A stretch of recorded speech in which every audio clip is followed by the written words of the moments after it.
share screen? Bisa nggak share screen?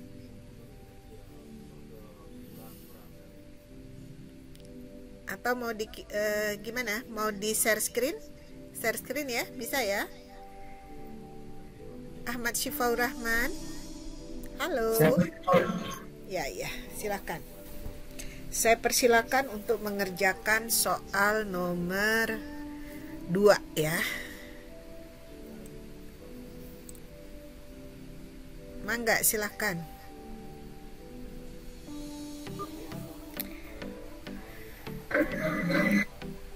Bisa di share screen? Bu, saya nomor 1, saya bisa nomor 1, Bu. Hah? Nomor 1, Bu. Nomor 1. Terus nomor 2 siapa? Oh, nomor 1 dulu boleh. Oke, silakan. Nanti kita siap-siap yang mau nomor 2 ya. Mangga, silakan.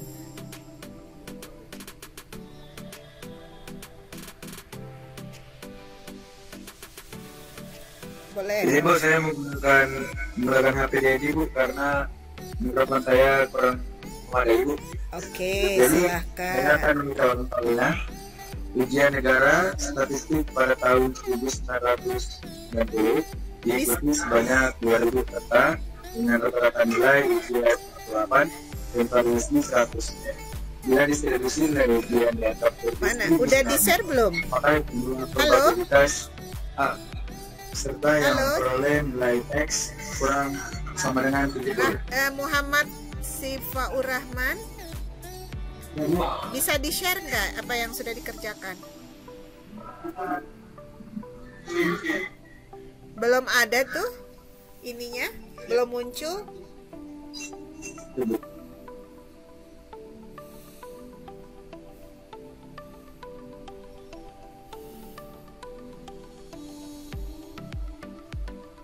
Yang sudah dikumpulkan apa? Udah dikumpulkan ya? Sudah dikumpulkan atau belum?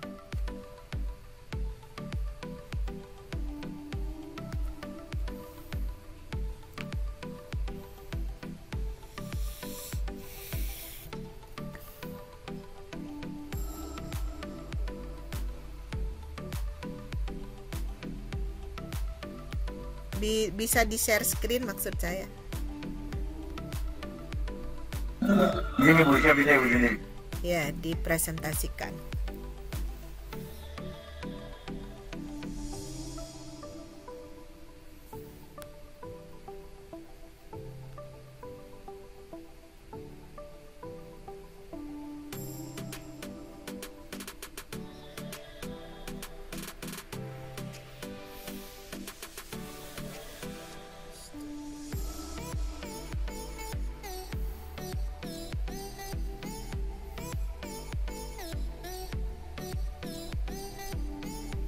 Apa kesulitannya ya?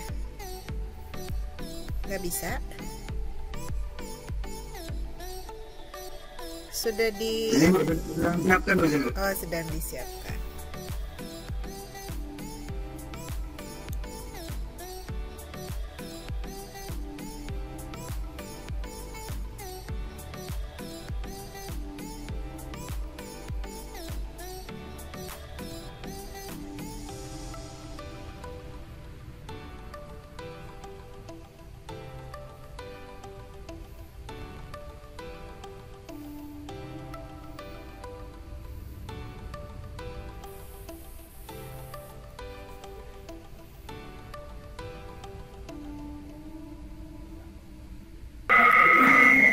Oke, tapi yang terlihat baru ini doang.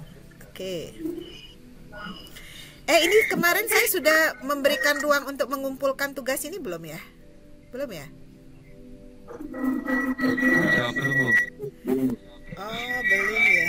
Ya udah, nanti saya siapkan ya untuk mengumpulkan tugasnya. Kecil banget sih ya, emang kelihatan.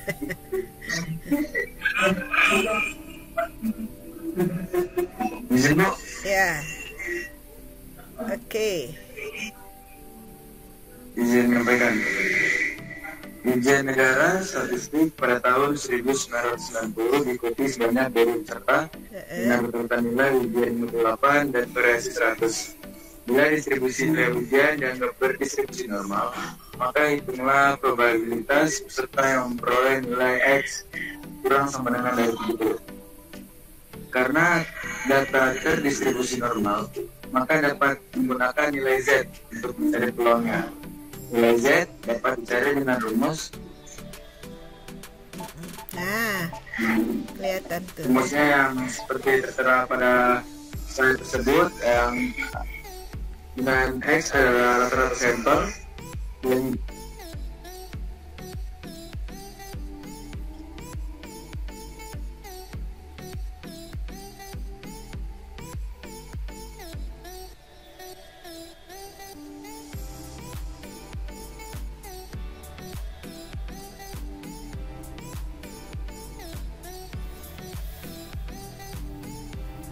Tadi udah kelihatan. Nah,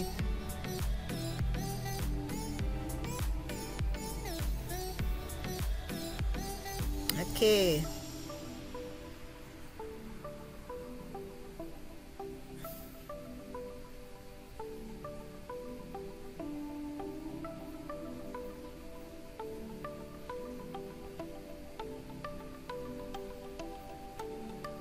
siapa sih, Bu?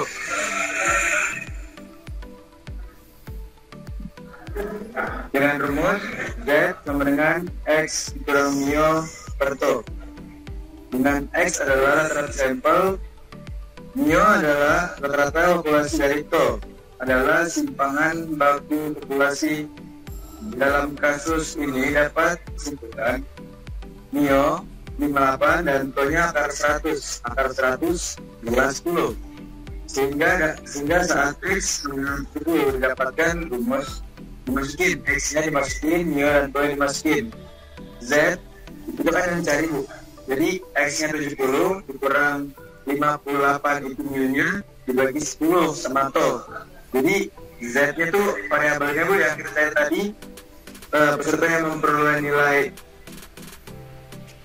masih variabel Z-nya, Bu, dapat 1,2. Sehingga peluangnya adalah dimasukin rumusnya P kurung X kurang dari sama dengan 70 sama dengan P Z kurang dari sama dengan 1,2. Diturunkan seperti pendistribusian biasanya, Bu. Ya, Z-nya keluar itu dan lain-lainnya, Bu. Akhirnya didapatkan dari tabel Z, maka kita menemukan bahwa P dalam kurung Z lebih dari sama dengan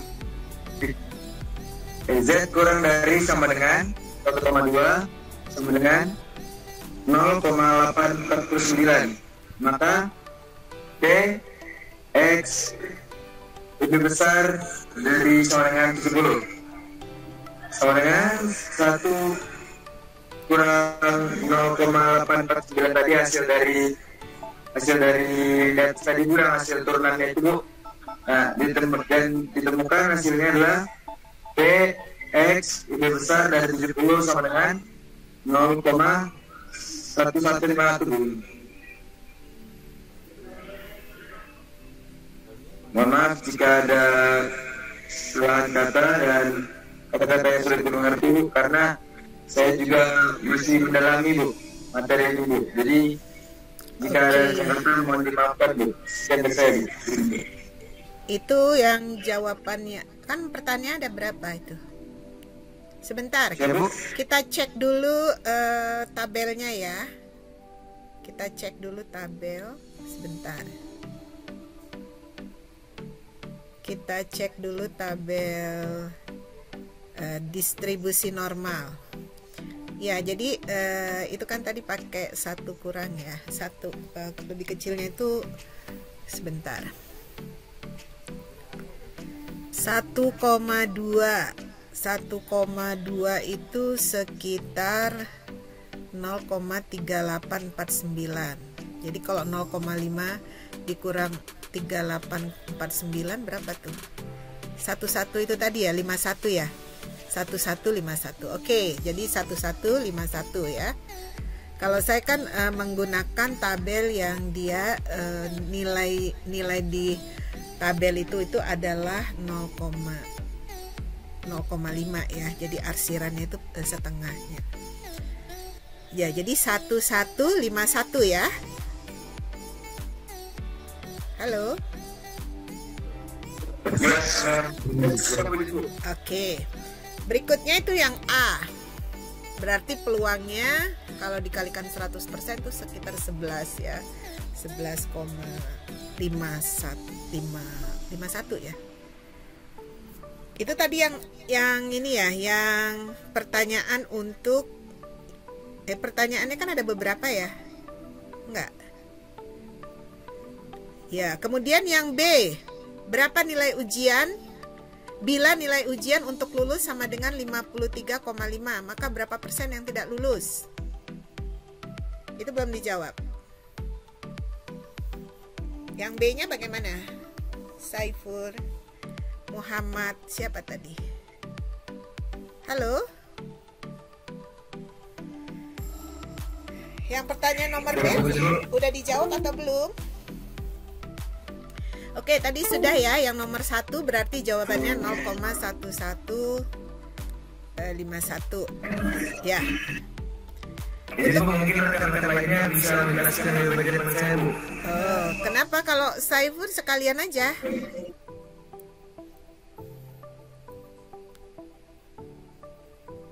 Yang ini?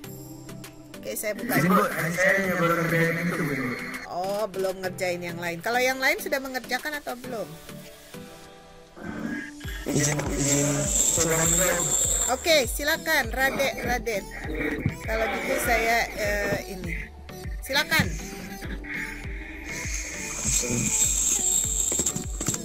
Izin, Bu. Ya. Langsung jawab aja, Bu, tanpa share screen bisa, Bu. Ya, harus share screen lah biar bisa kelihatan.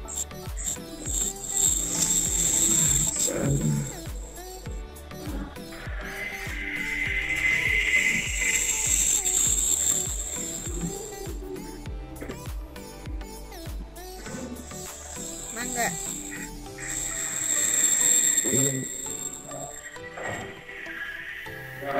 Kalau ya sambil share screen biar supaya kelihatan apa jawabannya.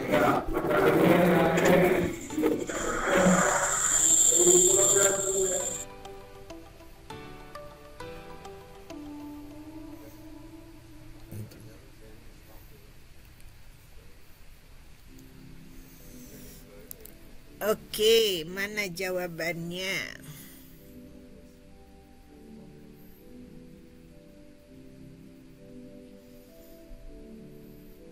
Bisa di ini posisinya bisa di apa namanya? Ya, diatur. Biar kepala kita nggak miring liatnya.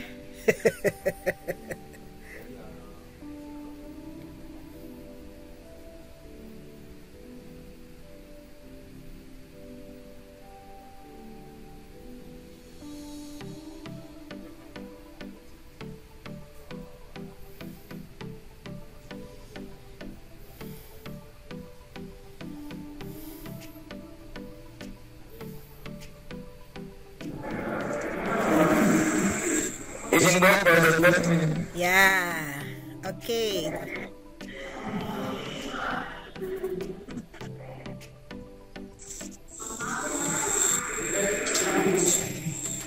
Izin, Bu, izin rekan-rekan, izin menjelaskan untuk poin yang B itu kita X-nya itu 53,8 sehingga kita langsung masukkan ke rumus set square yaitu X kurang min per dengan standar deviasinya itu 53,8 dikurang 58 dibagi dengan variansinya 10, jadi itu dapat hasilnya min 0,42 sehingga peluang untuk set square lebih kecil min 0,42 kita lihat pada tabel distribusi normal itu nilainya 0,3372 sehingga presentasi yang tidak lulus itu 33,72%. Oke, nah sebenarnya kan kalau kita ya Saya inikan dulu ya. Saya sekarang coba keluar, saya masuk. Saya masuk ya sekarang. Untuk soal nomor 2.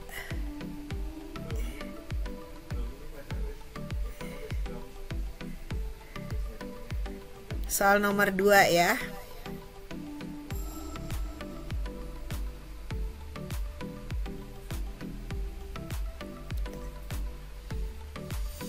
Nah, soal nomor 2.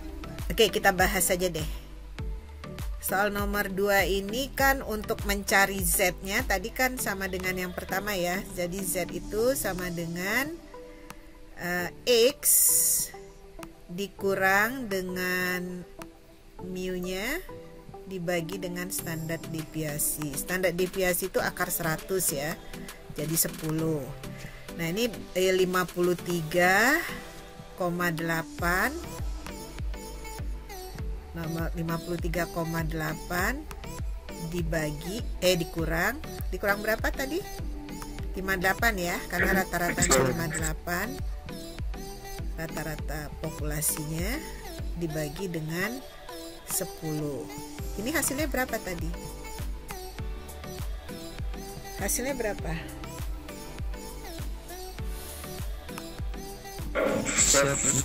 Min 0,42. Enggak min ya, positif kan? 0,3 berapa tadi? Ini kan berarti 3,8 dibagi 10. 0,38 ya. 0,38 hasilnya bukan? Ya. Halo? Hasilnya 0,38. Iya kan? Ini kan sama dengan 3,8. Enggak ding ya. Berapa hasilnya? Salah saya. Orang minus ya, minus benar. Ini kan 53,5, bukan 8 ya. Ini 53,5. 53,5 berarti minus berapa? Minus 0,45. Jadi hasilnya min 0,45. Iya. Betul? 0,45. Nah, kalau kita gambarkan grafik gini ya. Nah, ini kan seperti ini. Jadi kalau dia di rata-ratanya 58, ya kan? Nah, maka batas yang tidak lulus itu di sini, di kirinya. 53,5, ya kan? Ini batas lulus ya. Batas lulus. Berarti kurang dari ini. Nah, ini nilai yang di kirinya ini adalah nilai yang tidak lulus ya. Nah, ini yang peluang yang untuk tidak lulus. Yang ditanyakan berapa persen yang tidak lulus. Berarti kita hitung peluang kemudian dikalikan 100%. Jadi sebenarnya kita mencari peluang X lebih kecil dari 53,5 ya. 53,5 ini berapa? Atau sama dengan kalau dijadikan Z, ini sama dengan peluang Z lebih kecil dari minus ya. Ini tadi minus kan? Minus 0,45. Gitu ya? Ya. Jadi kalau kita gambarkan ininya, distribusi Z-nya. Nah, ini kan di tengah 0. Kemudian di kirinya ada misalnya ini min 0,45. Nah, yang kita cari itu adalah peluang Z lebih kecil dari 0,45 itu di sini. Tapi sebenarnya kalau kita lihat di tabel itu yang pasti yang diberikan yang ini kan, ya kan, 0 ke minus 0,45.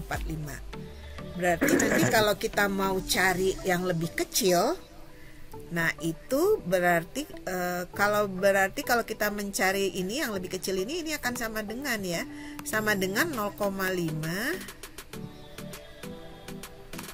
dikurang nilai yang 0,45 ini di tabel. Karena sebenarnya nilai yang ada di tabel itu dari 0 ke 0,45, ya kan? Nah, ini kita lihat di tabel ya berapa itu untuk 0,45. 0,45 itu 0,4 di sini. Nah, ini 0,1736. Nah, ini ya. 0,1736. Itu adalah 0,1736 ini adalah nilai 0 ke min Z ya. Kalau dia min berarti ke kiri ya. Kalau dia positif ke kanan. Itu 0 sampai Z. Sementara yang kita cari itu di kiri dari Z. Maka harus kita kurangkan 0,5. Ini kan totalnya setengah ya. Nah, maka hasilnya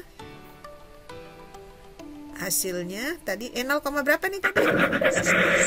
0,1736. Oh iya, 0, di sini 0,1736. Hasilnya berapa? 0,325. Hah? 4 lah, katanya 76. 0,3264 atau sekitar 32,64% ya. 32,64%. Jadi yang nggak lulus itu sekitar 32,64%. Jadi yang di kirinya ini, yang di sini ya, yang di kirinya. Sementara yang nilai yang di tabel yang kita dapatkan itu antara 0 ke minus 0,45. Maka karena kita mencari di kirinya, nah setengah ini kan totalnya setengah, maka setengah dikurangi ini kan. Jadi dapatnya 32,64%. Nah, kemudian untuk nomor C, bila terdapat 5% peserta yang memperoleh nilai A. Ini udah bisa dipahami ya? Sampai dengan yang B sudah bisa?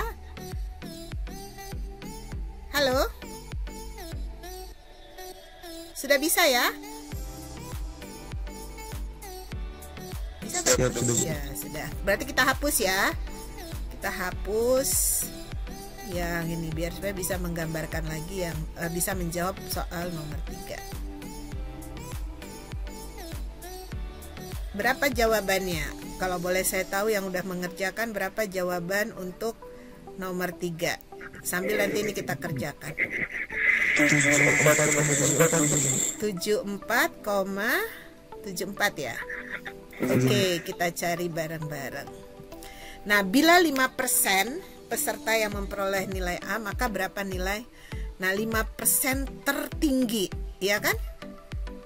Berarti dia di sekitar sini nih, nilai A. Nah, ini misalnya nilai A-nya di sini. Nah, ini peluangnya di sini 0,05%, 0,05 atau 5%. 0,05. Nah, berapa nilai Z-nya? Untuk peluang 0, berarti kalau di sini 0,05, di sini berapa? Z ke 0 ada berapa? Oh, ini kalau ini ya. Nah, inilah kita gambarkan ya. Kalau misalnya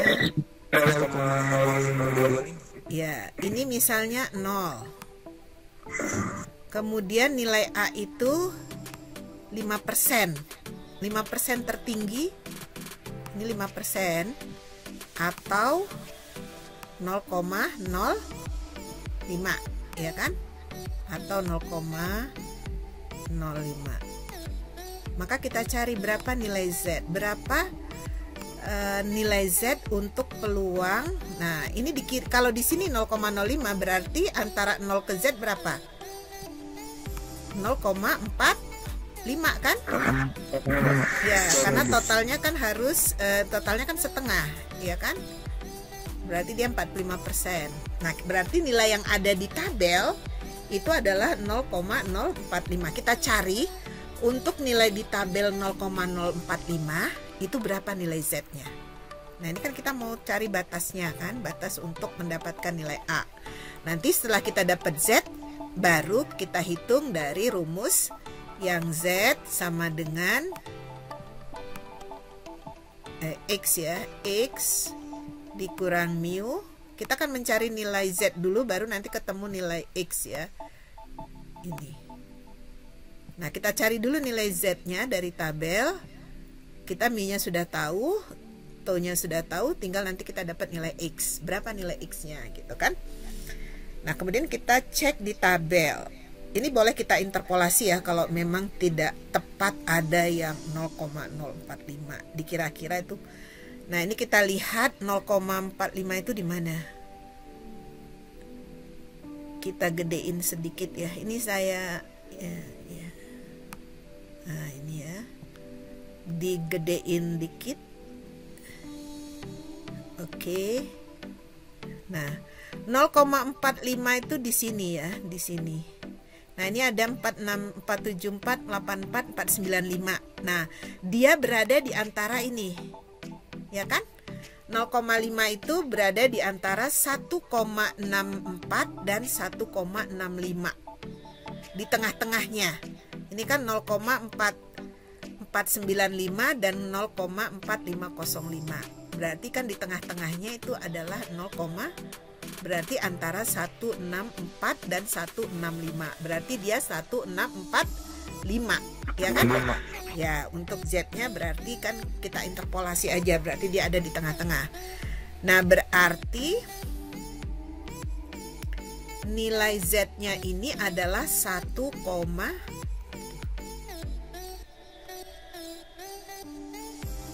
berarti nilai Z ini adalah 1,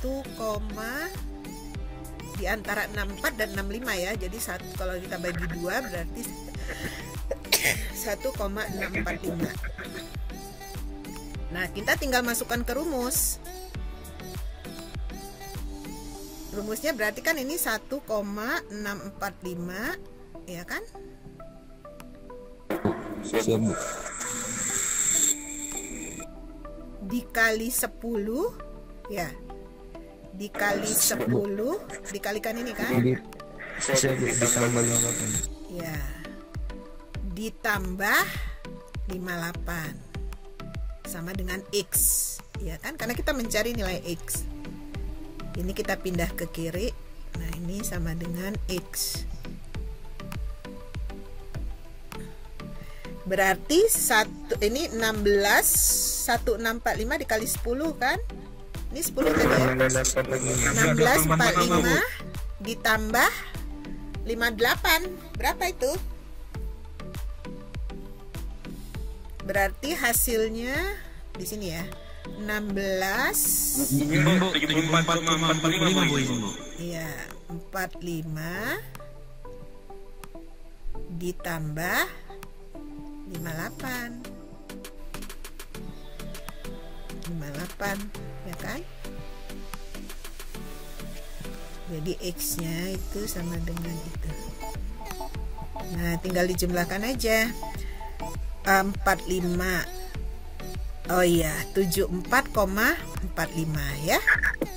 Berarti batas untuk memperoleh nilai A itu adalah 74,45.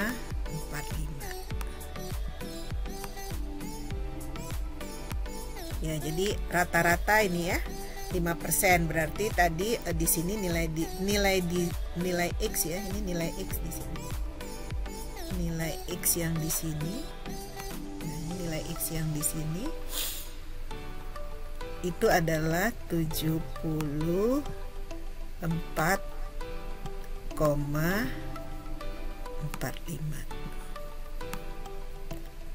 Nah, Anda juga bisa menghitung misalnya kalau B itu adalah misalnya 10%. di bawah dari A itu adalah nilai B misalnya. Nah, berapa batas maksimal nilai B itu juga bisa Anda hitung nanti ya. Nah, selebihnya itu adalah tadi 53, batas lulus itu biasanya C kan, 53 sampai berapa itu nanti memperoleh nilai C ya. Itu biasanya sampai dengan modusnya. Nah, seperti itu ya, sudah bisa dipahami ya.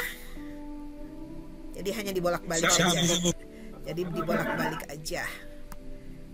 Oke, nanti bisa yang belum terlalu paham nanti bisa diskusikan dengan teman-teman yang sudah ini ya. Sudah ini. Kita hapus dulu ya. Sekarang kita lanjutkan ke yang ini tadi tugas yang tadi soal nomor 2. Soal nomor 2. Ini kita hapus dulu ya.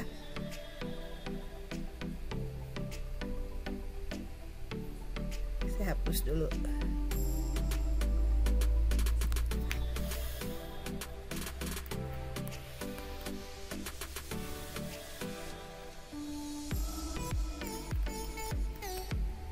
Nah, ini soal nomor 2. Rata-rata nilai mata kuliah statistik suatu kelas adalah 69 dengan standar deviasi 6. Semua mahasiswa yang mendapatkan nilai antara 77 dan 89 akan mendapatkan indeks B. Jika penetapan indeks mengikuti distribusi normal dan ternyata terdapat 9 mahasiswa mendapat indeks B, berapa mahasiswa yang mengikuti mata kuliah tersebut? 77 dan 89 tadi ya. Itu indeksnya B. Nah, kita cari dulu peluangnya di situ berapa.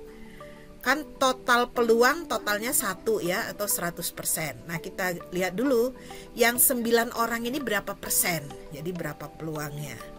Jadi 77 dengan 89. Nah, kemudian standar deviasi.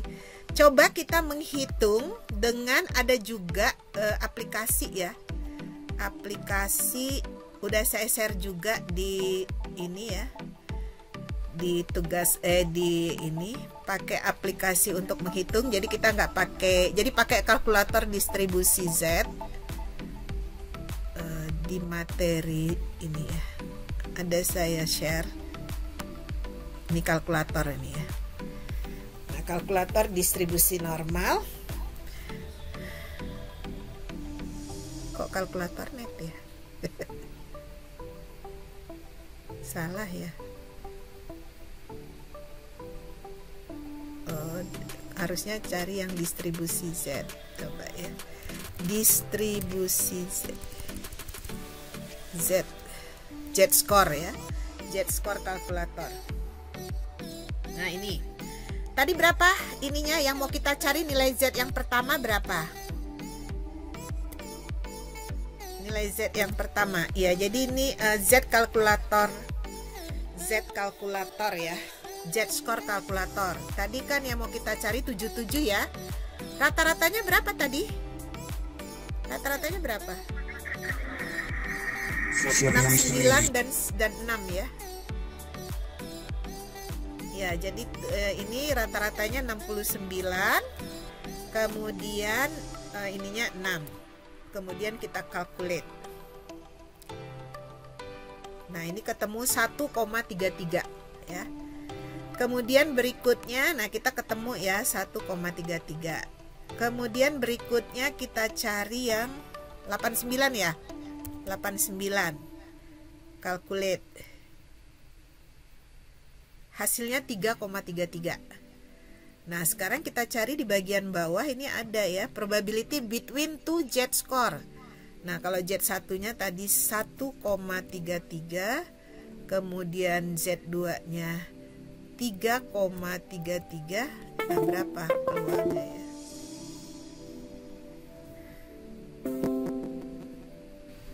Nah, peluangnya adalah 0,091325. Jadi peluang X atau Z ya tadi di antara 1,33 dan 3,33 itu adalah 0,9 ini ya, 0,9. Atau kalau kita persentase berapa ini? 9,13 ya. Ya, 9,13. Nah, sekarang kita cari kalau yang nah ini 0,09 kan hasilnya. Nah, ini kalau kita gambarkan yang untuk nomor 2 ini. Nah, ini rata-ratanya kan 69.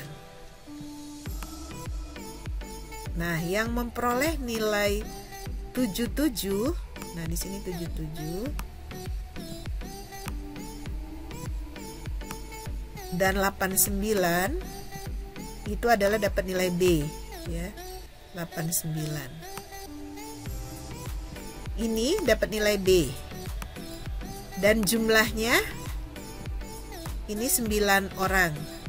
Dan persentasenya itu 0,09 tadi ya. Jadi 9, berapa?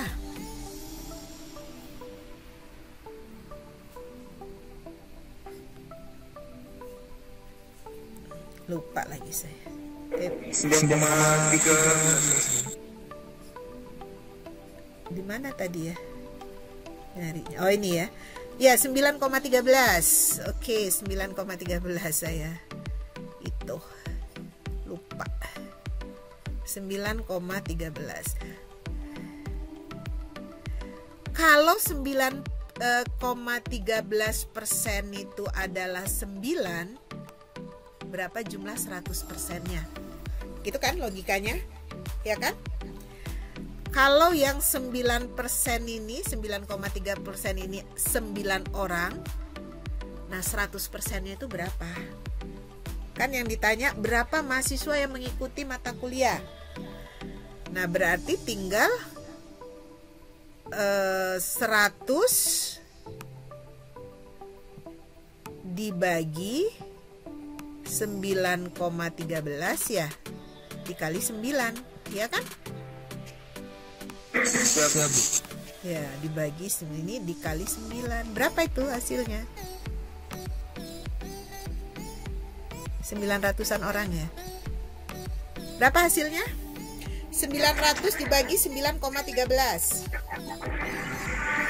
98,57 atau sekitar 99 orang. Ya, 99 kalau kita bulatkan, karena orang nggak mungkin koma.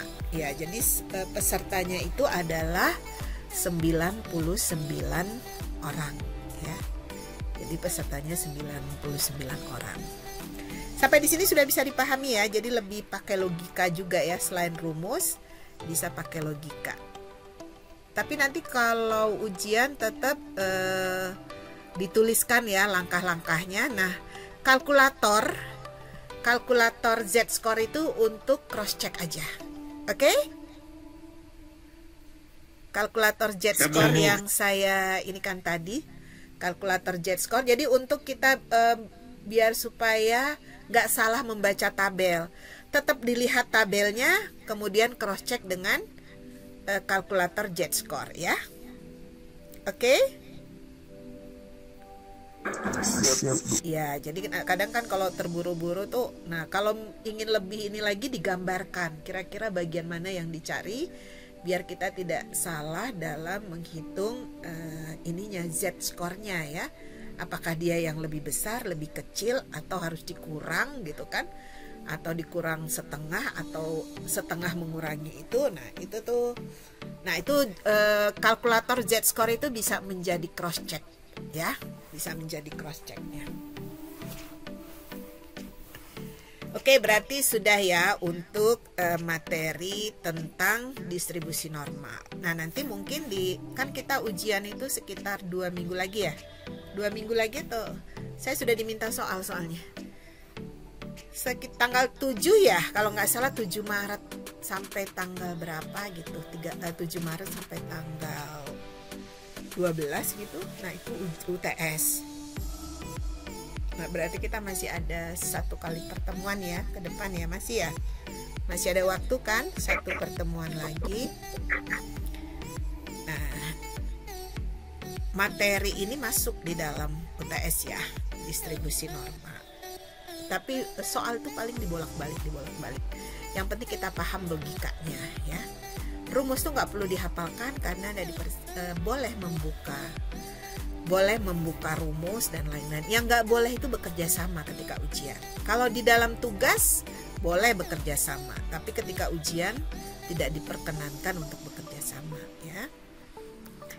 Oke, selanjutnya kita membahas mengenai teknik sampling. Atau masih ada yang ditanyakan terkait dengan distribusi normal? Ada? Cukup ya. Oke, baik, kita masuk ke teknik sampling. Seperti yang sudah pernah saya jelaskan bahwa statistik itu adalah ukuran sampel. Kenapa kita mesti melakukan pengambilan sampel misalnya? Yang kita ukur kenapa mesti sampel? Sehingga kita harus mengambil sampel. Nah, pengambilan sampel itu kan juga tidak boleh sembarangan ya. Ada aturan dan tata caranya. Nah, salah satunya adalah teknik kita mengambil sampel itu yang disebut dengan teknik sampling. Ada banyak metode ya, terutama nanti pada pendekatan kuantitatif ya. Kalau penelitiannya dengan pendekatan kuantitatif, maka teknik samplingnya harus yang probabilistik. Tapi kalau dia pendekatannya kualitatif, biasanya teknik samplingnya itu opsional dan dia bisa non probabilistik. Misalnya teknik sampling menggunakan purposive sampling misalnya ya. Jadi kita mewawancarai hanya orang-orang yang paham terhadap permasalahan gitu ya. Misalnya kalau di kecamatan, oh ya Pak Camat gitu ya. Atau misalnya kasih yang menangani layanan yang sedang kita teliti misalnya gitu ya. Nah, itu kalau dia pendekatannya kualitatif ya. Jadi bisa dengan teknik sampling yang non probabilistik atau tidak harus menggunakan pengacakan gitu ya. Nah, ini sebagai pendahuluan, sampling itu terkait dengan pengumpulan data. Data berada dalam suatu semesta yang disebut dengan populasi. Nah, itu nanti menjadi batasan ya. Ada batasan dari populasi dan itu adalah ruang lingkup penelitian kita gitu ya. Nah, misalnya kalau penelitian kita adalah Praja IPDN. Nah, Praja IPDN ini kan banyak. Ada di Jatinangor, ada juga di kampus daerah dan juga ada berbagai tingkatan gitu ya. Nah, mana nih yang akan kita teliti ya, yang menjadi populasinya. Nah, itu tergantung pada permasalahan yang kita hadapi. Kalau kita mau meneliti hanya tentang perilaku dari praja utama, maka praja utama saja yang menjadi ruang lingkupnya gitu ya. Tapi kalau seluruh praja IPDN, ya maka nanti seluruh praja IPDN dari berbagai tingkatan itu menjadi populasinya gitu ya. Kalau kita menelitinya di seluruh kampus, ya maka seluruh kampus. Tapi kalau hanya kampus Jatinangor, ya kampus Jatinangor aja itu yang jadi populasinya. Nah, itu tergantung kepada persoalan apa yang ingin kita angkat gitu ya. Nah, sampling itu terkait dengan pengumpulan data. Data berada dalam suatu semesta yang disebut dengan populasi. Populasi adalah keseluruhan elemen atau unsur yang akan kita teliti. Nah, populasi dapat berupa sekelompok orang, kejadian, atau benda yang dijadikan objek penelitian. Jika seluruh unit populasi ingin diukur, maka kita melakukan sensus. Nah, jadi kalau kita mau ukur seluruh, ya itu yang disebut dengan parameter ya. Nah, itu tekniknya menggunakan sensus karena keseluruhan kita ukur. Nah, biasanya sensus itu dilakukan oleh BPS ya ketika melakukan sensus penduduk. Dan itu pun dilakukan hanya 10 tahun sekali. Karena apa? Karena melakukan sensus, melakukan pengukuran untuk seluruh populasi itu memerlukan biaya dan waktu ya yang cukup ini. Termasuk juga personil yang harus di-hire dan dilatih gitu ya, yang sebagai enumeratornya. Nah, hasil pengukuran yang diambil dari suatu populasi disebut parameter. Sensus tidak selalu dapat dilakukan karena berbagai alasan. Alasannya apa? Ya, karena biayanya mahal, kemudian membutuhkan waktu yang panjang gitu ya. Membutuhkan personil yang banyak sehingga membutuhkan waktu untuk pelatihan dan lain-lain, dan itu juga akan berkonsekuensi pada biaya ya. Nah, sampling Ini adalah proses menyeleksi sejumlah elemen dari populasi sehingga dengan mempelajari sampel dan memahami sifat-sifat subjek dalam sampel, maka kita mampu mengeneralisir sifat-sifat tersebut ke dalam elemen populasi. Mungkin yang paling gampang ya, kalau ibu-ibu memasak misalnya. Ketika ibu-ibu memasak, untuk mengetahui masakannya sudah enak atau belum, itu kan nggak perlu dimakan dulu semuanya kan. Biasanya hanya diicipin aja. Tapi sebelum diicipin tuh biasanya diaduk dulu. Setelah memberikan bumbu-bumbu gitu ya, bumbu kemudian diaduk, diicip 1 sendok atau 1-2 sendok. Itu sebenarnya dia sudah bisa menyimpulkan apa rasa dari masakan secara keseluruhan. Cukup diambil 1 sendok aja gitu ya. Atau mungkin 1 mangkok kecil kalau mau ini ya. Kalau mau lebih ini lagi. Tapi biasanya sih ibu-ibu cukup dengan sendok aja tuh udah bisa. Nah itu adalah sampel ya. Jadi cukup yang dirasakan itu sampel. Nah kadang-kadang pengambilan sampel itu juga untuk mencegah kerugian yang lebih besar ya. Apalagi sampel itu harus merusak gitu ya. Misalnya harus dibuka gitu ya, harus diinikan sehingga nggak bisa digunakan lagi setelah dijadikan sampel. Nah itu berarti kan merusak ya, sampel yang merusak. Nah itu nggak mungkin dilakukan banyak ya, biasanya hanya sedikit aja. Nah ini sampling, proses menyeleksi sejumlah elemen dari populasi sehingga dengan mempelajari sampel dan memahami sifat-sifat subjek dalam sampel, maka kita mampu mengeneralisir ya. Ini maksudnya menyimpulkan ya sifat-sifat tersebut ke dalam elemen-elemen populasi. Jadi dengan mengukur sampel pun kita bisa menyimpulkan mengenai populasinya. Jadi selain lebih cepat, tentu juga lebih murah biayanya, ya kan? Nah, ini adalah istilah-istilah di dalam sampling. A population is entire collection of people or things you are interested in. Jadi populasi itu adalah entire collection of people ya. Jadi elemen-elemen ya, kalau itu menyangkut orang ya atau benda gitu ya, yang menjadi ketertarikan kita untuk diteliti ya. Sensus itu adalah ukuran all of the unit in the population ya, all the unit population. Sementara a population parameter number that result from measuring all the unit in population. Nah, parameter itu adalah ukurannya. Tapi kalau sampel ukurannya itu disebut dengan statistics ya. A sampling frame, nah sampling frame ya, kerangka sampel biasanya. Itu definisi operasional dari populasi target. Jadi sampling frame ini bukan sampelnya sendiri, tapi cara mengambil sampel dari populasi yang sudah ditentukan. Bagaimana kita ini memenuhinya gitu ya. Apakah misalnya kayak jajak pendapat ya, apakah menggunakan telepon, korespondensi, atau kita mau menggunakan Google Form gitu ya. Artinya kuesionernya dikirim melalui WA, misalnya melalui internet dan lain-lain. Kemudian a unit of analysis. Jadi unit analisis itu adalah jenis dari objek yang menjadi ketertarikan kita. Nah, seandainya kita misalnya mau meneliti mengenai kepuasan masyarakat. Nah, kepuasan masyarakat itu tentulah yang menjadi objeknya, unit analisisnya adalah masyarakat, ya kan? Tapi di samping itu bisa saja yang menjadi unit analisisnya adalah selain masyarakat juga petugas ya, petugas-petugas yang memberikan pelayanan. Nah, jadi kita mempunyai 2 unit analisis. Jadi nanti petugas-petugas ini sebagai cross check-nya gitu ya. Kalau misalnya ada komplain-komplain yang dikeluhkan oleh masyarakat sebagai bentuk ketidakpuasan dia, nah kemudian kita juga tanyakan itu ke petugas gitu ya. Kira-kira kenapa kok ada keterlambatan misalnya ya, antriannya panjang gitu ya, atau selama jam pelayanan itu petugas tidak berada di tempat dan lain-lain. Nah itu bisa kita cross check juga melalui unit analysis yang lain. Kemudian sampel is a subset ya, bagian dari unit di dalam populasi. Jadi elemen-elemen populasi yang kita ambil secara representatif atau mewakili, nah itulah yang disebut dengan sampel. Jadi sampel itu kuncinya representativeness ya.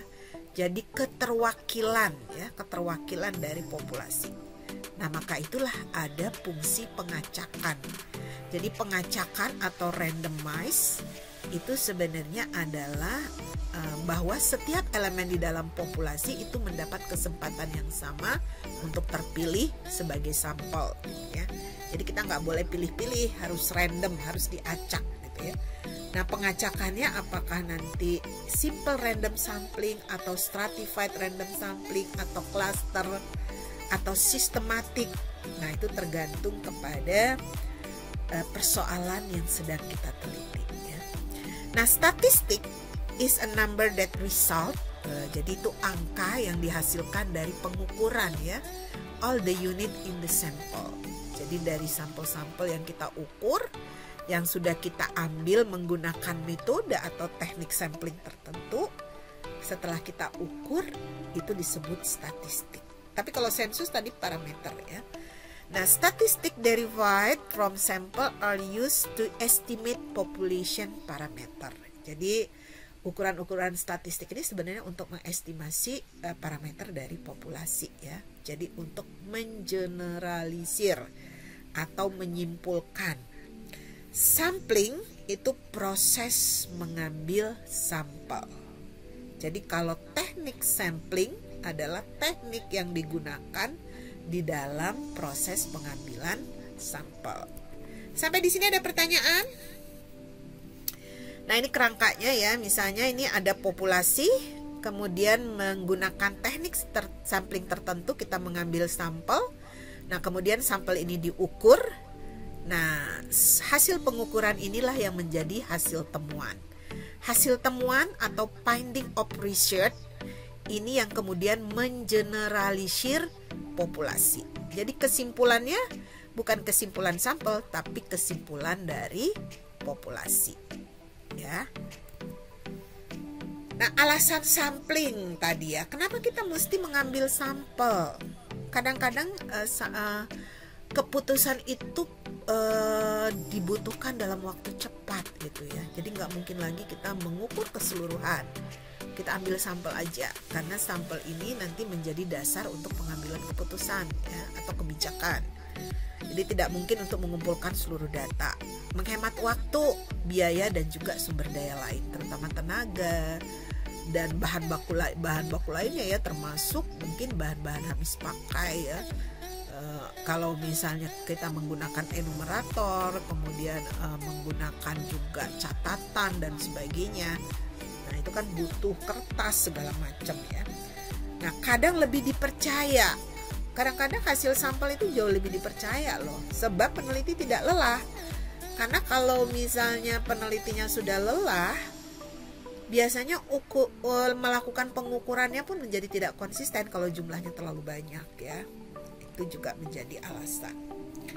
Alasan lain kenapa harus sampling, mempelajari populasi itu malah bisa jadi hasilnya tidak akurat, terutama populasi yang besar, karena tadi ya ada unsur kejenuhan dan ada unsur kelelahan.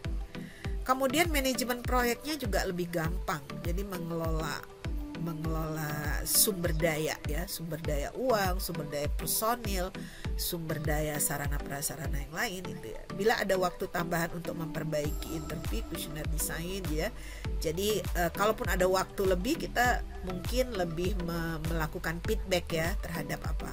Dan kalau perlu kita misalnya turun kembali ke lapangan untuk melakukan cross check dan lain-lain. Atau kalau dia penelitiannya kualitatif, itu biasanya menggunakan juga yang namanya tidak hanya pada interview ya, bisa juga melakukan observasi, bisa juga melakukan studi pada dokumen, di cross check kembali gitu ya. Nah, kemudian prosedur mendapatkan responden yang kadang juga nggak mudah, harus dilatih dulu gitu ya. Kemudian rekrutmen, pendidikan, latihan serta supervisi data kolektor. Ini juga kalau terlalu banyak ribet juga gitu ya. Kemudian mengapa sampling? Nah, ini contoh ya. Misal berita PR, Kota Bandung udaranya tercemar. Berita di PR tuh ya. PR itu adalah koran pikiran rakyat ya. Koran dari pikiran rakyat. Nah, diduga penyebab utamanya asap kendaraan bermotor.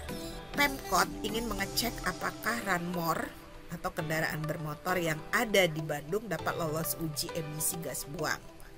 Nah, biasanya itu kan kalau di Bandung, biasanya kalau di tempat-tempat tertentu, misalnya di balai kota, itu mobil-mobil yang bisa masuk itu harus menunjukkan, biasanya harus punya stiker dia sudah lolos uji emisi ya. Nah, tentu saja tidak dapat diuji seluruh kendaraan yang ada di kota Bandung ya. Jadi biasanya kalau kita mau mengatakan udaranya sudah tercemar, nah kita harus mengambil sampel beberapa lokasi gitu ya, beberapa lokasi dan juga mungkin di waktu yang berbeda-beda gitu ya. Di waktu pagi, waktu siang, waktu sore, dan juga mungkin waktu malam. Karena jumlah kendaraan bermotor yang lalu lalang di jalan raya itu berbeda-beda peak seasonnya ya. Kadang mungkin pagi tinggi, tapi kemudian mendekati siang tidak terlalu tinggi, tapi nanti sore hari tinggi lagi gitu ya, dan seterusnya.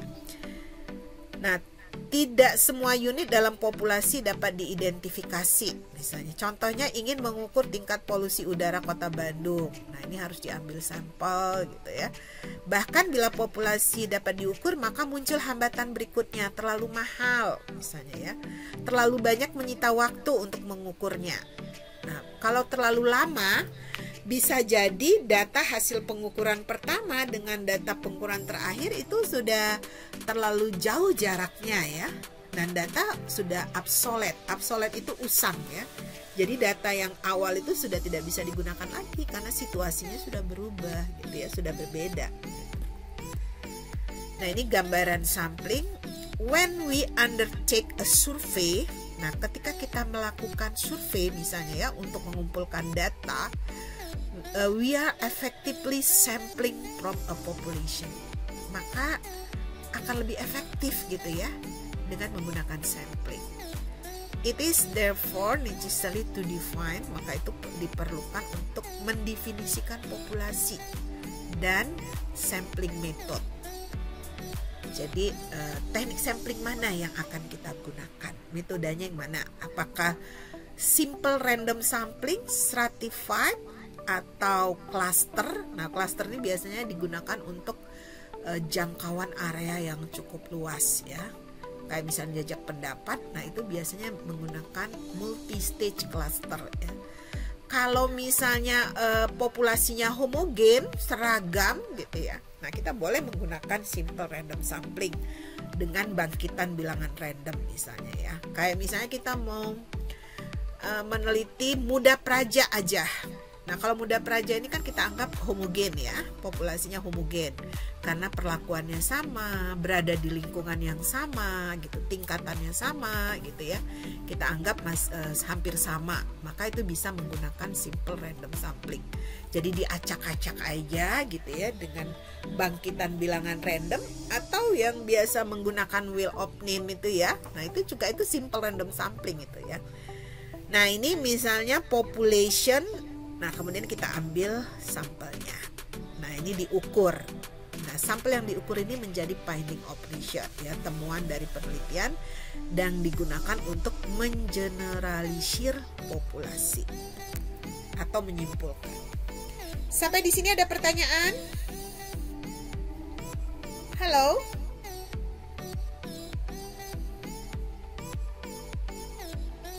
Siap belum, Bu? Ya. Oke, kalau gitu kita lanjut ya. Definisikan populasi secara tepat. Jadi populasi itu juga harus kita definisikan lebih dulu ya. Jadi ruang lingkupnya, batasannya itu sejauh mana gitu ya. Nah, jika yang ingin diteliti adalah sikap konsumen terhadap satu produk tertentu, maka populasinya adalah seluruh konsumen produk tersebut. Jika yang diteliti adalah laporan keuangan perusahaan X, maka populasinya adalah seluruh laporan keuangan perusahaan X. Jika yang diteliti adalah motivasi pegawai di Departemen A, maka populasinya adalah seluruh pegawai di Departemen A. Tapi kalau kita ingin membandingkan misalnya Departemen A dan Departemen B atau Departemen C, maka ketiganya juga menjadi populasi ya. Jika yang diteliti adalah efektivitas gugus kendali mutu organisasi Y, maka populasinya adalah seluruh GKM atau gugus kendali mutu organisasi Y. Biasanya ada kelompok-kelompok GKM ya di dalam perusahaan atau di dalam institusi. Nah, jika yang ingin diteliti adalah sikap warga Jawa Barat terhadap kandidat gubernur, maka populasinya adalah siapa? Seluruh warga Jawa Barat. Ini kan masalah elektabilitas ya. Apakah bayi-bayi atau anak-anak juga masuk di dalamnya? Iya. Berarti seluruh warga Jawa Barat yang sudah memasuki wajib KTP ya, usia pemilih gitu ya. Yang sudah memiliki KTP biasanya kan, yang sudah bisa memilih gitu kan. Jika Anda meneliti pengaruh narkoba terhadap resiko melahirkan, maka populasinya adalah siapa?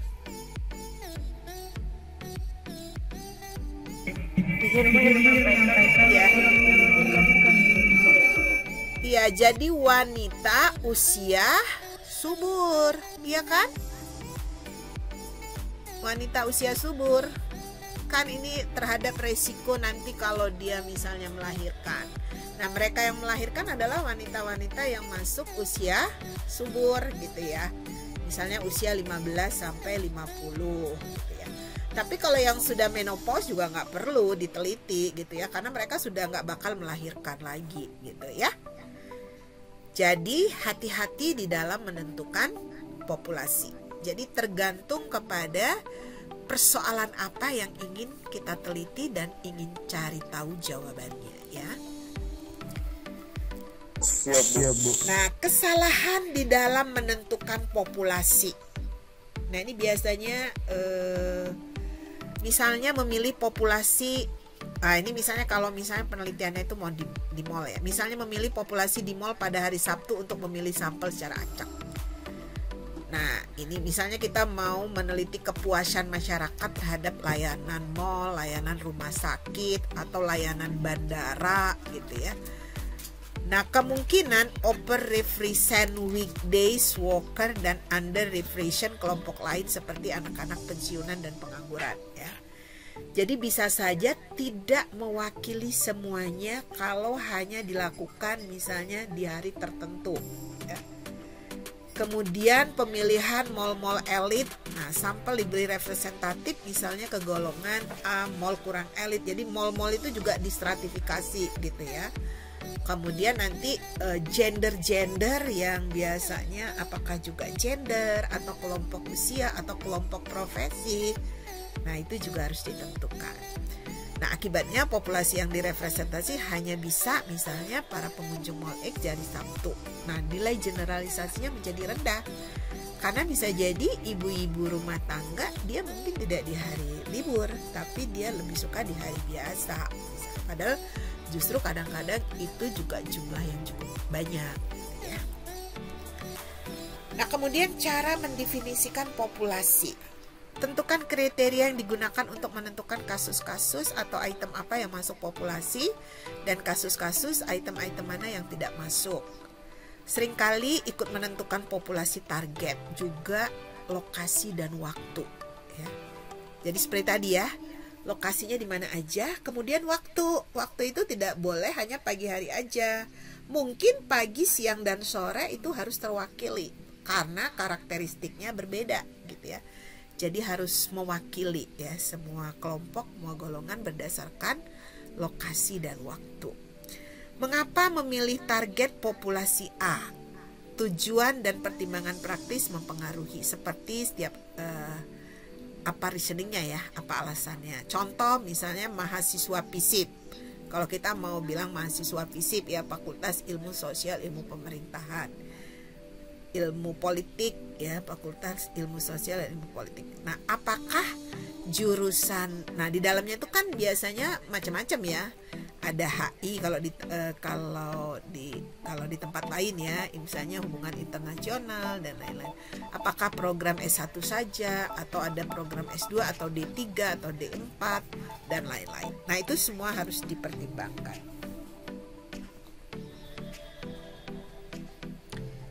Oke, sampai di sini ada pertanyaan? Kalau tidak saya lanjutkan ya. Nah, kemudian selain tadi kita harus mendefinisikan populasi, kemudian harus memilih teknik sampel apa, juga ideal sampel. Berapa jumlah minimum sampel yang bisa mewakili. Jadi selain tadi penarikannya atau pengambilannya menggunakan metode yang agar sampel terpilih secara representatif, nah jumlah idealnya pun harus dihitung gitu ya. Nah, ini ideal sampel itu adalah sampel yang ideal itu dia harus representatif, dia harus mewakili. Jadi has similar characteristic in similar proportion to those in the target population. Jadi harus memiliki karakteristik yang mirip gitu ya di dalam proporsi, sesuai dengan proporsinya. The method of sampling need to be unbiased. Nah, metode sampel itu juga dibutuhkan ya agar tidak bias misalnya. So you need to know the characteristic of the target population before you can select a representative sample. Jadi kita harus tahu dulu karakteristik, atribut-atribut dari populasi ini apa aja. Apakah memiliki misalnya jenjang pendidikan yang berbeda, tingkat pendapatan atau status sosial yang berbeda, usia yang berbeda gitu ya, atau pekerjaan yang juga berbeda, profesi dan lain-lain ya. Jadi kita harus tahu karakteristiknya. Nah, itu nanti biasanya ada di kerangka sampling ya. Kemudian the people in the target population are called the sampling frame. Nah, orang-orang yang menjadi target dari populasi kita ini, nah itu disebutnya dengan kerangka sampling. The characteristic of sampling frame, nah karakteristik dari kerangka sampling itu concern fokus ya pada informasi tentang orang-orang yang ada di situ ya. Bisa jadi mengenai gender, jenis kelamin, bisa jadi mengenai age, usia, marital status, economic grouping gitu ya, kelompok ekonomi. Nah, the important of characteristic within the sampling frame will depend on the subject of the survey. Jadi hal penting ya dari karakteristik di kerangka sampling itu will depend on ya. Jadi akan dipengaruhi oleh subjek dari survei ya. Jadi tadi dapat mewakili sebanyak mungkin karakteristik populasi, harus valid, yaitu bisa mengukur sesuatu yang seharusnya diukur. Maka itu kalau kita nanti mengukurnya menggunakan instrumen atau kuesioner, maka kalau dia penelitian kuantitatif, kuesionernya itu harus diuji dulu menggunakan validitas dan reliabilitas. Apakah dia bisa mengukur apa yang ingin kita ukur? Kalau misalnya variabelnya itu variabel yang eksak ya, seperti kita mengukur tinggi badan, berat badan, nah itu mudah ya, kita bisa mengukur dengan timbangan atau dengan meteran. Nah itu valid ya alat ukurnya. Tapi kalau kita mengukur kepuasan, mengukur kinerja, mengukur motivasi kepemimpinan dan lain-lain, nah itu nggak bisa kita mengukur secara langsung, tapi melalui indikator-indikator ya. Nah itu nanti kemudian diturunkan menjadi item pertanyaan. Nah kalau yang ingin diukur adalah masyarakat Sunda, sedang yang dijadikan sampel adalah hanya orang Banten saja, maka sampel tersebut tidak valid karena tidak mengukur sesuatu yang seharusnya diukur. Jadi kalau Sunda itu ya akan banyak wilayah gitu ya, karena ada yang di Priangan Timur, ada yang di ya itu kadang-kadang punya karakteristik dan kebiasaan yang berbeda-beda gitu ya. Valid ditentukan oleh dua pertimbangan. Jadi valid itu ditentukan oleh dua pertimbangan tadi ya. Pertimbangannya apa? Misalnya yaitu tadi harus kalau dia sesuai dengan alat ukurnya. Maka itu kemudian harus kita uji dulu ya dengan validitas dan reliabilitas. Validitas itu mengukur sesuai dengan alat ukurnya. Nah, biasanya kita akan menurunkan dari teori-teori ya. Harusnya kalau misalnya performance atau kinerja itu diukurnya bagaimana? Apakah dari pengetahuan, dari pelatihan-pelatihan yang dia dapatkan, dari disiplin dalam melakukan pekerjaan, menyelesaikan pekerjaan, dan lain-lain ya. Jadi tergantung pada teori. Kemudian juga diuji reliabilitasnya, tingkat konsistensinya.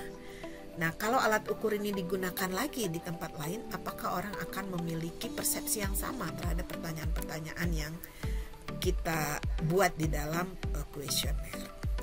Nah, ini teknik sampling ya, teknik pengambilan sampel dari populasi. Ada dua, ada probability sampling dan ada non-probability sampling.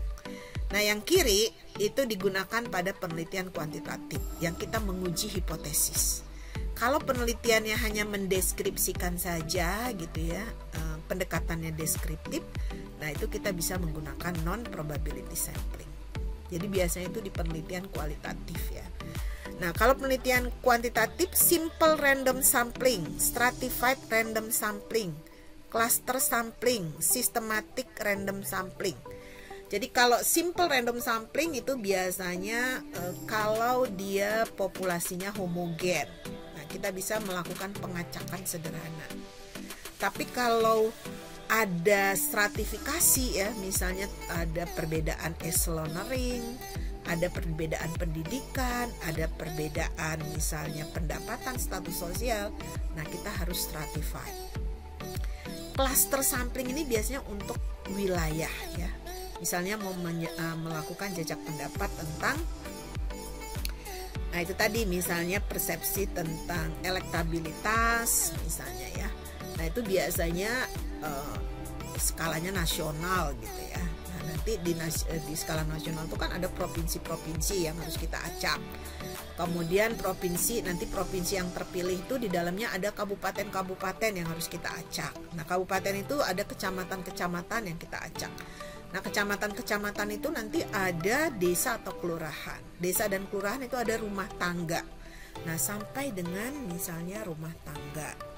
Nah di dalam rumah tangga itu juga ada orang-orang yang bisa kita acak juga ya. Terutama kalau dia misalnya wajib, dia sudah menjadi pemilih ya, yang sudah menjadi usianya sudah 17 tahun ke atas atau sudah menikah misalnya. Nah itu bisa memiliki persepsi yang berbeda, tidak harus kepala keluarga gitu ya. Walaupun misalnya kepala keluarga misalnya dia punya ketertarikan terhadap satu figur, belum tentu istri anak itu memiliki ini yang sama gitu ya. Dalam satu keluarga itu bisa berbeda-beda, maka itu juga bisa diacak. Kemudian systematic random sampling. Nah, sistematik ini biasanya menggunakan interval waktu. Nah, misalnya seperti tadi ya, berdasarkan kalau lokasi itu kan lebih ke klaster, tapi kalau misalnya sistematika ya waktu, nah itu ke sistematik ya. Jadi kita misalnya mau melakukan pengambilan sampel tiap 5 jam sekali, di pagi hari, di siang, dan di sore hari, atau tiap 6 jam sekali gitu ya. Karena berbeda gitu ya karakteristik di pagi hari, di sore hari, di siang hari sampai di sore hari itu berbeda gitu ya. Misalnya gini, kita mau meneliti tentang kepuasan masyarakat terhadap layanan kependudukan di satu kecamatan. Kita bisa ambil ketika pagi hari loket sudah buka ya. Nah bisa jadi bisa saja kan jam buka itu harusnya jam 8, tapi misalnya petugas belum ada di tempat. Nah itu akan mempengaruhi tingkat kepuasan masyarakat. Siang misalnya ya, siang ya kalau siang mungkin sudah ada petugas. Sore gitu ya, waktunya belum tutup, ternyata petugas sudah tidak ada di tempat. Nah itu juga akan mempengaruhi. Nah itu jadi harus direpresentasikan yang seperti ini. Nah kemudian kalau non-probability ini ada sampling kuota, sampling accidental, purposive sampling, sampling jenuh, dan snowball ya. Jadi sampling kuota itu semacam proporsi ya. biasanya kita kalau di ini, tapi walaupun dia tidak perlu pengacakan. Kalau yang perlu pengacakan itu dia di stratified ya. Kemudian sampling aksidental. Sampling aksidental itu seketemunya aja orang. Nah, mungkin kalau di mall-mall kita sering kan ya, tiba-tiba diminta pendapatnya tentang suatu produk. Tiba-tiba ada SPG yang ini kita gitu ya, meminta kesediaan kita untuk menjawab beberapa pertanyaan. Nah, itu accidental, seketemunya aja.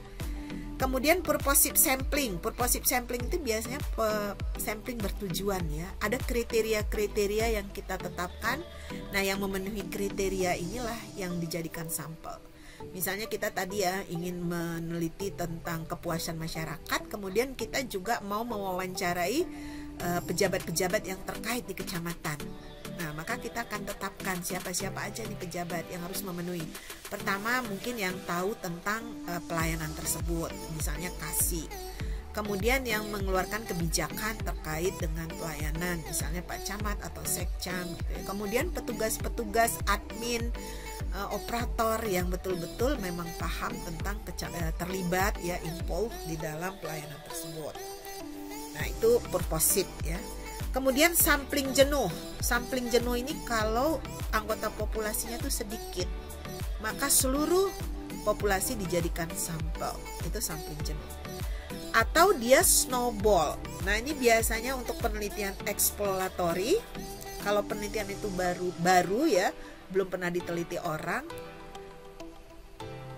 Nah, seringkali digunakan snowball. Jadi belum banyak yang tahu ya. Biasanya kita akan mencari semacam orang yang paham gitu ya, kemudian kita mintai pendapat, kemudian kita minta rekomendasi dari dia, siapa lagi nih orang-orang yang tahu tentang persoalan ini. Nah, kemudian dari rujukan dia, kemudian kita mendatangi orang-orang yang paham tentang hal itu untuk dijadikan juga informan gitu ya.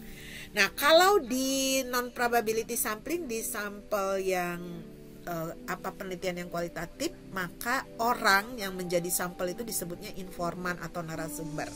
Tapi kalau di probability sampling itu yang menjadi sampelnya kalau orang itu adalah responden ya. Disebutnya responden. Sampai di sini ada pertanyaan? Halo? Cukup, Bu. Oke, nanti dibaca lagi ya. Ini tadi sudah saya jelaskan yang random, stratified. Nanti dibaca lagi ya. Tadi secara ini sudah. Nah, kalau stratified itu kita stratifikasi dan kita akan melakukan pengacakan di setiap tingkatan dan jumlahnya itu proporsional sesuai dengan kuotanya, gitu ya. Bisa misalnya ini berdasarkan eselonary. Nah, ini kalau cluster sampling, ini sampling wilayah ya biasanya ya, yang wilayahnya luas. Sampling ini mudah dan murah tapi tidak efisien dalam hal ketepatan serta ini ya. Dan biasanya juga digunakan multi stage tadi ya. Jadi provinsi dulu, kemudian stage berikutnya kabupaten yang diacak, stage berikutnya kecamatan. Jadi sampai nanti yang terakhir rumah tangga. Nah, rumah tangga ini orang-orang yang di dalamnya biasanya suka ada metode lagi yang namanya Kisgrid. Nah, simple cluster tadi ya. Nah, ini juga banyak tahap ya. Tadi ya multi stage cluster sampling. Jadi kalau Kota Bandung itu akan diuraikan, ada wilayah-wilayahnya kan, ada kecamatan, kelurahan, dan seterusnya sampai wilayah yang dikehendaki oleh peneliti. Kalau tadi sampai rumah tangga tadi ya. Kemudian sistematik. Nah, sistematik ini tadi berdasarkan interval waktu ya. Interval waktu. Nah, ini non probability sampling yang tadi kalau digunakan untuk penelitian dengan pendekatan kualitatif ya. Jadi ada accidental, purposive, kuota, getok tular atau snowball. Jadi kayak semacam investigation ya kalau ini ya. Dan seterusnya kuota nanti dibaca sendiri, tapi secara tadi sudah saya jelaskan ya. Nah, kemudian bagaimana memilih desain? Desain sampling ini ketika kita melakukan desain ya, merancang. Nah, itu tergantung kepada what is the stage of research. Jadi tahapan dari research, kemudian bagaimana data akan digunakan, what are the available resources for drawing the sample. Jadi ketersediaan sumber daya dan juga bagaimana data akan dikumpulkan. Kemudian, nah ini tadi ya metode. Nah, hal yang perlu diperhatikan bagi penelitian kuantitatif sebaiknya menggunakan teknik probabilitas untuk memilih. Jadi bukan sebaiknya lagi, tapi sebenarnya wajib ya menggunakan teknik probabilitas untuk memilih anggota sampel. Alasannya, teknik probabilitas memiliki prinsip random yang sangat kuat untuk mendukung proses generalisasi hasil penelitian yang diperlukan. Jadi bahwa tadi setiap unit atau anggota sampel anggota populasi tadi memiliki peluang yang sama untuk terpilih gitu ya.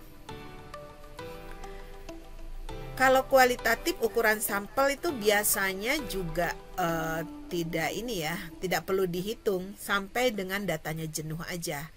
Biasanya kalau semua pertanyaan kita sudah dijawab dan pada sampel berikutnya menjawab yang sama, sudah tidak ada penambahan data lagi, itu sudah jenuh. Beda dengan kuantitatif, harus representatif itu harus diukur berapa jumlahnya gitu ya. Dan biasanya harus memenuhi distribusi normal, jadi nggak mungkin sedikit ya. Paling tidak minimal 30 lah ya. Tapi itu juga sangat tergantung. Jadi kalau kita melakukan penelitian kualitatif yang dia multivariabel, multivariat, nah itu biasanya jumlah responden itu berapa kali variabel yang akan kita gunakan ya. Jadi bisa sampai ratusan juga. Apalagi kalau kemudian kita mau menggunakan teknik misalnya structural equation model gitu ya. Jadi kita menguji keterkaitan antar variabel. Nah, ukuran sampel atau sample size itu tergantung tadi pertama pada pertimbangan representatif. Juga termasuk tadi tingkat ketelitian ya. Tingkat ketelitian atau confidence level atau interval kepercayaan. Jadi karena biasanya statistik itu nggak mungkin 100% pasti benar gitu ya. Pasti ada kekeliruan ketika kita akan teliti kembali mungkin ya di tempat lain. Tapi kita sudah ada batas toleransi kesalahan. Biasanya kalau kita melakukan jajak pendapat gitu ya, kan biasanya jajak-jajak pendapat itu penting ya untuk melihat elektabilitas atau misalnya untuk quick count dan lain-lain. Nah itu biasanya ada margin of error ya. Jadi kekeliruan kita ketika melakukan pengambilan sampel ya. Ketika dia melakukan memberikan jawaban yang benar atau tidak, nah itu biasanya ada kekeliruan yang kita inikan. Jadi selalu dikaitkan dengan metodologi di dalam pengumpulan datanya. Maka itu kenapa quick count itu sangat dipercaya ya, karena mereka sudah menggunakan metode yang benar ya. Tapi ada juga quick count yang sebenarnya lebih kepada, biasanya quick count yang seperti itu tuh nggak akan dipercaya ya, nggak akan bertahan lama karena akhirnya tidak akurat ya di dalam mengeneralisir atau memprediksi hasil. Nah kemudian pertimbangan analisis, jadi kebutuhan rencana analisis yang menentukan batas minimal besar sampel. Nah, besar sampel itu ditentukan oleh derajat keseragaman. Makin seragam, makin sedikit boleh sampelnya. Derajat ketepatan atau kekeliruan. Misalnya kita tingkat ketelitian ya, confidence levelnya itu biasanya yang paling presisi itu kalau kekeliruan 1% ya. Berarti interval confidence-nya 99%. Jadi kalau 95% confident intervalnya atau tingkat interval kepercayaannya, maka biasanya tingkat ketelitian atau kesalahannya itu 5%. Dan ini yang paling banyak ya, yang digunakan 95% dan 5%. Atau batas toleransi yang paling ini itu adalah 90% dan 10%. Nah, kemudian penentuan besar sampel. Nah, harus memenuhi asumsi kenormalan, kemudian presisi dengan menggunakan tabel atau rumus ya. Nah ini ada beberapa rumus, tapi tidak selalu dengan rumus. Ada juga yang dia biasanya menggunakan berapa kali gitu ya. Berapa kali jumlah variabel yang akan kita uji. Kalau misalnya ada 10 variabel, nah misalnya 10 kali, misalnya 10 kali 10, 10 kali. Nah kemudian tiap variabel itu ada berapa indikator, dikali 10 gitu ya. Bisa saja sampai 200. Nah apalagi kalau kita menggunakan kalau Smart PLS itu boleh lebih kecil ya, kurang dari 200 sampel. Tapi kalau kita menggunakan Amos atau Lisrel misalnya ya aplikasinya, nah itu kita biasanya di atas 200 ya sampelnya, harus besar ya. Atau kalau kita yang sederhana-sederhana kita bisa menggunakan SPSS. Nah ini ada rumus Slopin, ada rumus Prehn-Enling, dan ada rumus Bernoulli.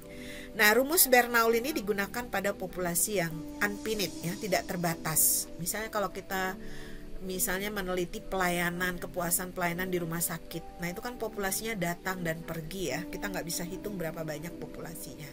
Kalau di bandara itu juga datang dan pergi, jalan raya dan lain-lain. Tapi kalau misalnya populasinya di institusi, nah itu kita bisa tahu populasinya berapa banyak misalnya ya. Nah ini ada rumus-rumus yang bisa digunakan, bisa menggunakan salah satu ya. Jadi tergantung pada. Jadi rumus ukuran sampel tadi bisa pakai rumus Slopin, rumus G dan lain-lain ya, rumus. Kemudian faktor-faktor yang menentukan tingkat representatif sampel itu ukuran sampel yang diambil semakin besar ya semakin mendekati ya ukuran populasi. Tapi juga harus kita ini kan pada aspek biaya dan waktu, teknik sampling yang digunakan, cara pengambilannya, kemudian nah ini syarat tadi ya, harus meliputi semua unsur sampling, tidak ada unsur yang dihitung 2 kali, harus up to date, batasnya harus jelas, harus dapat dilacak di lapangan. Kemudian sifatnya menghasilkan gambaran yang dapat dipercaya, sederhana, efisien, dapat menentukan presisi. Presisi itu ketepatan ya, keakuratan. Demikian untuk materi pada pagi hari ini. Sampai di sini ada pertanyaan?